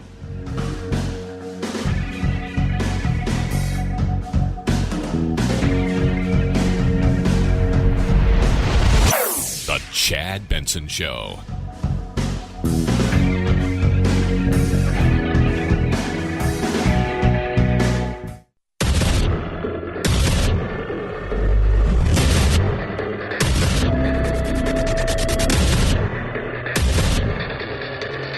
Independent in thoughts and punk rock in life. It's the Chad Benson Show. I don't think we'll see any new explosive testimony. Sources that I've spoken to said it's unlikely that there will be anything in the report that legally implicates the president. Of course, we all don't know what's in it. But the other thing to watch here from talking to our sources is what information Mueller's team learned from these witness interviews. Yeah. Is it going to change anybody's mind? It's not. Mueller report's going to come out in 24 hours. It's going to be redacted. Is it going to be redacted heavily? Is it going to be redacted just slightly? I don't know. Right? Some of the stuff is under grand jury, which means by law we're not allowed to see it, so we can't see it. Right? They could talk, and this is here's the disingenuousness of the Democrats. They're screaming, "Show us, show us, show us." You know you can't be shown it. So, but you're screaming it as if it's something you can be shown. You can't be shown this. Some of it for security measures will be redacted. Some of it will be redacted because people were under investigation. There may be some stuff in there that could be embarrassing to them, but nothing came of their investigation. They didn't do anything wrong. So to protect them, they'll say, the question is, does this hurt the president? I don't think it does. I think his base thinks it's exactly what he wants him to think it is. It was a witch hunt. It was all based on lies, and it was based on anger that he won. And had this gone a different way where she would have won, they would never have had an investigation at all because they wouldn't have cared. In saying that, the people on the left feel he's guilty of something because they're still trying to relive that night. How did he win? How did he win? How did he win? He couldn't have had a better game plan. That's impossible. She was the most qualified human being in history. And the people in the center who are just living their life, which is a majority of everybody, they really just don't give a rat's ass because, quite frankly, they got other things going on. Right? I was just talking to producer Phil about it. He's like, it's news, but is it news you can use? Right? Are you winning anything? Do you get more money back on your taxes next year because something was found in there? No, you don't. At least I don't think so. There's no trophy coming to your house. You don't get a day off. Everybody's going to work tomorrow unless you're sick or you've got the day off because you're going to work. So what could come out of it? Even if we're not talking about something that legally implicates the president, there could be embarrassing details, conversations that are new that we learn about. Yeah. And he'll say it's all lies. Lies, lies, lies, lies, lies. So what I'm being told from my sources, I do have a few sources, people, that they're getting ready to fire back. They've got kind of a game plan put together, a little war room. But here's the thing. Most of what I'm being told is they kind of know what's in there. What the president may be surprised about and what may get out there to the public is there are people that are on the president's team or were on the president's team at some point in time who pledged loyalty and all of those kind of things, and that they kind of said and did some things that they would rather not get back to the president. That could be the embarrassing kind of stuff. That could be. More so than what we already know is probably what we already know, and I don't think there's going to be anything outside of that that is going to change anybody's mind. 323-538-2423 at Chad Benson Show is your Twitter. You can tweet at me. I was at the border yesterday, so I spent first thing we did is went to this little town called Coolidge, and I use the word little town loosely. Basically, it was just a giant manufacturing plant, and Fisher Industries and Stinger were demonstrating the wall that they can lay. They say they can lay a mile of wall in a day. They can do it cheaper. They can do it faster. They can do all of these things, and they can do it within a year. 250 miles, I think, roughly, is what they said, and they can do it all in a year. And they've got two walls. They got one wall that's about 20 feet or 18 feet, and another wall that was 30 feet. I've said, look, if you're going to do it, 30-foot wall, if you're serious about it, right? If we're going to go big, you might as well go big or go home. And they showed the process in which they did it. They put 4 or 5 of the big structures up. The way it works is, they move it into, they dig these holes, they move the wall that's put together right then and there, kind of like a Lego set, right into the ground. They pour the concrete. It cures in about 2 hours.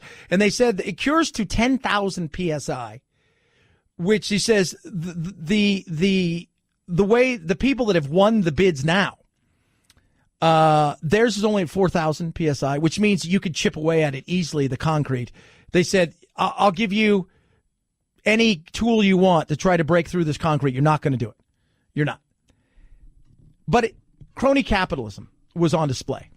Not there yesterday because they were turned down and they've appealed because they were told that they couldn't. There's no way in God's green earth that they could do the things that they said that they could do. And the contracts that are being bid out are being won by companies that, quite frankly, aren't as good. But it's crony capitalism. Because along the way, you scratch my back, I scratch yours. You get me a contract, I make sure I donate to you. They're appealing. In fact, they went as so far to say, not only can we do all the things we say we can do, they went and they bonded out, which means they said we can do it for $3.4 billion, not $8 billion. We can get it done in quicker time, and we've also got a bond, meaning if we don't get it done, you get all your money back. You guys get the $3.4 billion back. It doesn't cost the taxpayer a damn dime. So it's a no-lose situation, but they're not getting the contract, and they're appealing it because crony capitalism. And I was really like, oh. And it shows you exactly what so much of this is all about, right? So much of this game is being played in ways that you could not believe. And as I was talking yesterday, not only at the border as I'm visiting, I'm talking to all of these senators and these congressmen and we're talking about everything. And I'm saying, look, America doesn't have any faith in you guys. And they're like, we know. And I said, you guys failed. You had this big flurry of Obamacare that you guys were all coming and you were gonna do all of these amazing things, and you got in there and you did nothing. You failed. And if you follow the money, that's all you need to do, to follow the money, to find out how much money went to the Republicans from insurance companies, how much money was funneled to them in so many ways. Big donations coming from insurance companies who didn't want to see the repeal and replace because they love the fact that they're getting money from the government, the insurance companies. They love the captive audience where you got to pay to play, and they're the only game in town. They love that. And that's the frustration that so many people have. And it's a perfect example when you talk about immigration. Immigration isn't getting done because too many people have too many ideas that benefit their fiefdom alone. And by their fiefdom, not their constituents, their actual D.C. living world that they want to continue to get reelected over and over again. So why would I want to change anything? My whole goal is to not get fired. I've been up there. I've been in the Senate for 90 days. We're not securing our border. We're not enforcing our laws. Sanctuary cities are illegal. You heard Congressman Nadler say contempt for the law. That's clearly contempt for the law. You don't get to pick and choose what laws you do and what laws you comply with. You and I don't get to. Cities don't get to.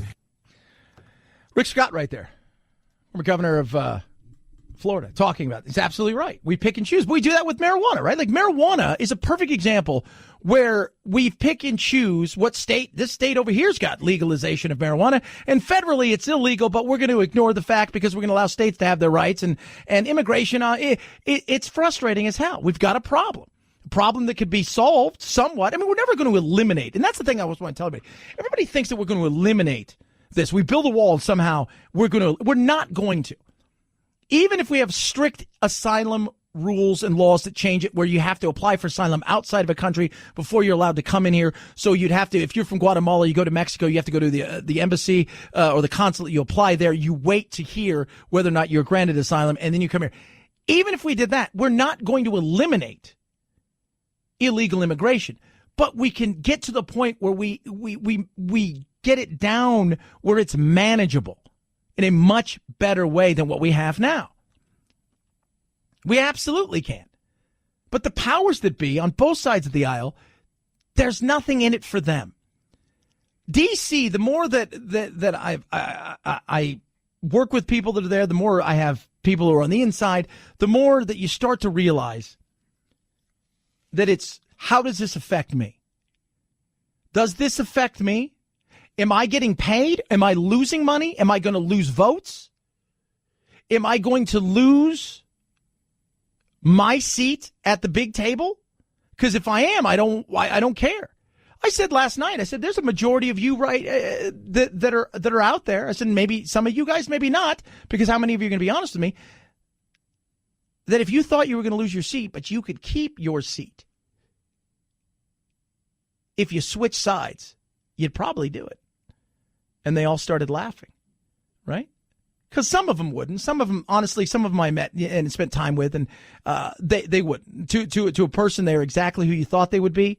Maybe a little too rigid in certain areas. But there was a few that kind of raised their eyes and chuckled, and I thought to myself, and they're like, yeah, and we know other people like that. Absolutely. Right? Because when you get into that place, giving up that fiefdom, that rock star, having 10 or 15 people essentially cater to your needs. You've got a staff of people that travel with you, that do everything for you. You don't want to give that up. Man, you like that rock star lifestyle, right? You like that. You like being able to call out and say, hey, my assistant's going to get a plane ticket for me, and everything's laid out for you. You like all of that. You like the fact that power of big capital comes to you because you're the power. You like all of that. You don't want to give that up. So if it's not broke, don't fix it. We look at it and we say the immigration system's completely broke. I go down to the border. I spend, this is the third or fourth port of entry or place I've been to in the last several years. And they all say the same thing. It's broken, but nobody has the want or will to fix it, because while we see it as broken, they see it as working absolutely fine. Works for my donors, right? Works for the people that, on the left who are hoping one day, especially in red states where they may be able to funnel enough people in there that if should amnesty or an opportunity to get people the right to become U.S. citizens and vote, they're going to change the electorate right there. It's all working to plan. And all the while they're raising money. It's frustrating, man. I'm telling you, it is frustrating as hell. It is. 323-538-2423 at Chad Benson Show. Twitter, you can tweet at me. Love hearing from you. So I've had Pretty Litter. It was my cat litter. People said, Chad, you hawk cat litter? I don't hawk cat litter. Pretty Litter came to me and they said, try it out. I said, all right. So they sent me these little bags, tiny bags. Like you can hold them up with two fingers. Like if you go to get cat litter, it's like, like loading concrete, right? So I get this thing. I said, this thing's going to last me a month. I'm going on 4 months. I've had 3 little bags, and they've lasted me that long. That's how insane this stuff is. It is. They call it kitty litter 2.0. I call it e-litter. It's smart litter. It's incredible. Next level odor protection, super absorbent crystals. You won't smell anything, and you're going to be surprised, and you're going to be like, oh, this is crazy and so easy to clean up. And here's the other thing. It monitors your cat's health, changes colors to detect underlying illnesses before urgent care is needed, and that'll save you time, it'll save you money, it'll save you stress, and potentially your cat's life. So do what I did. Make the switch to Pretty Litter today. Visit prettylitter.com. Use the promo code CHAD. Saves you 20% on your first order. prettylitter.com. Promo code CHAD. prettylitter.com. Promo code CHAD. Chad Benson Show.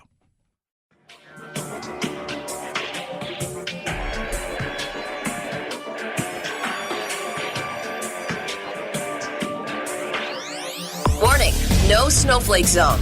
Uninformed opinions are in danger of melting. The Chad Benson Show. In Trump territory, Rust Belt, Bethlehem, Pennsylvania, at a town hall on the president's favorite network, Fox News, Bernie Sanders asked voters to embrace one of his most progressive ideas, Medicare for all. Do you think it makes sense to spend twice as much per capita as the people of any other nation and be the only country in the world not to guarantee health care for all people? No, I don't want to spend twice as much. But you guys, and this is something that people need to understand, we spend it because they're willing to pay it. Government's willing to step in, throw more money, give tax credits, do certain things. We bitch, oh, big corporations this, big corporations that. The games that are being played behind the scenes when it comes to the medical world is insane. It is. How we develop most of the life-saving drugs in the world, yet we pay the most price. We pay double retail while everybody else pays barely wholesale. It sucks. We're essentially saving lives in other countries because of our medicine. And we're doing it cheaper. It's frustrating. Once again, though, perfect example of how the game gets played. And it is a game. How much can I get out of you? What can I get out of you to help me get reelected? And in doing so, wink, wink, nudge, nudge, I'll help you any way I possibly can, whether it's crushing competition or guaranteed that you're going to have a captive audience that must come to you. It's insane. We all know that. We all know. You have an appendix out at Hospital A, it costs you X amount of dollars, right? So it costs you $5,000, $8,000, $10,000. Across the street, it costs you $2,500. Same thing. Why? What's different? You break your arm, you're paying double over here compared to here. Why? It's a game that gets played. That's the frustrating thing. And the more that people wake up and understand, you know, when people talk about, oh, the economy doesn't work, the economy works for the politicians in ways that people don't quite get. The game that gets played there, the economy works fine for them. That's why so many of the Democrats are pissed at Bernie. They're like, wait a minute, dude, we got a good thing over here. We got a good thing. I mean, we're supposed to rabble-rouse. Oh, they're awful, they're horrible. Wink, wink, nudge, nudge. Don't worry about it, I got you back. Just in front, I'm going to say that. Just when we're out front and like at the microphones. But don't you worry. We're good. We're good. 323-538-2423 at Chad Benson Show is your Twitter. You can tweet at us. Today, all the schools in and around Denver and in Colorado, a lot of them, including Columbine, were closed because of an 18-year-old woman who was fascinated and infatuated and just obsessed with Columbine. They have located her. The FBI recently just confirmed that they have found Ms. Paez deceased from an apparent self-inflicted gunshot wound. She bought the gun legally. She was obsessed with Columbine. She flew from Florida to there, and she took her own life. They had closed all the schools, and the worry was that she was going to do something as we mark the 20th anniversary on Saturday of the Columbine shootings. It's just a bizarre situation that is unfolding, and they'll be back to school tomorrow, but we'll find out. We'll find out across the board why. But they knew she was coming, and it's just a very weird situation. 323-538-2423 at Chad Benson Shows your Twitter. Check out the Facebook page. I was at the border yesterday down in Yuma. Posted a lot of videos. Go check it out there. Here's your useless fact of the day as we get you over the hump. A flea is the champion when it comes to jumping. They can jump 80 times their height. Think about that. If you could jump double your height, let alone 80. Have a good rest of your day. As always, Night Night Jack. This is the Chad Benson Show.